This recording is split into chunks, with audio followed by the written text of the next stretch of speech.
एकीकडे जनसुरक्षा विधेयकावरून राजकारण चांगलंच तापले. जनसुरक्षा विधेयकाची गरज काय असा सवाल काँग्रेस आमदार वडेट्टीवारांनी विचारलाय. तर या कायद्याचा गैरवापर होईल अशी भीती माजी गृहमंत्री अनिल देशमुख यांनी व्यक्त केली. दुसरीकडे शहरी नक्षलवाद आणि माओवादाविरोधात विधेयक असल्याचं मुख्यमंत्री म्हणतायत. जनसुरक्षा विधेयकाची गरज काय? अर्बन नक्षल नावाने जे विधेयक आणलं होतं सुरुवातीला ते बदललं गेलं. खरं तर अर्बन नक्षल कोणीच प्रूव्ह करू शकत नाही. संविधानाचा वापर करून देशहिताच्या गोष्टी करतात आणि ते देशद्रोहाचं काम करतात किंवा देशविघातक काम करतात, देशविरोधी काम करतात. यासाठी वेगळे कायदे आहे.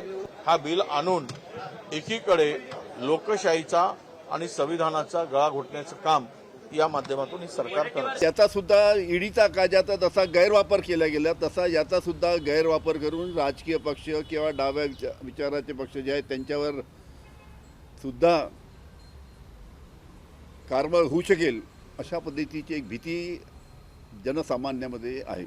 नक्षलवादी आणि माओवादी चळवळीशी संबंधित ज्या फ्रंटल ऑर्गनायझेशन्स आहेत त्या ऑर्गनायझेशन्सला बॅन करण्याकरता हे बिल तयार करण्यात आलेलं आहे. मी हेही लक्षात आणून दिलं की 4 राज्याने यापूर्वी अशा प्रकारचं विधेयक ऑलरेडी मंजूर केलं आहे आणि केंद्र सरकारने नक्षलग्रस्त सर्व राज्यांना अशा प्रकारचं विधेयक मंजूर करायला सांगितलं आहे.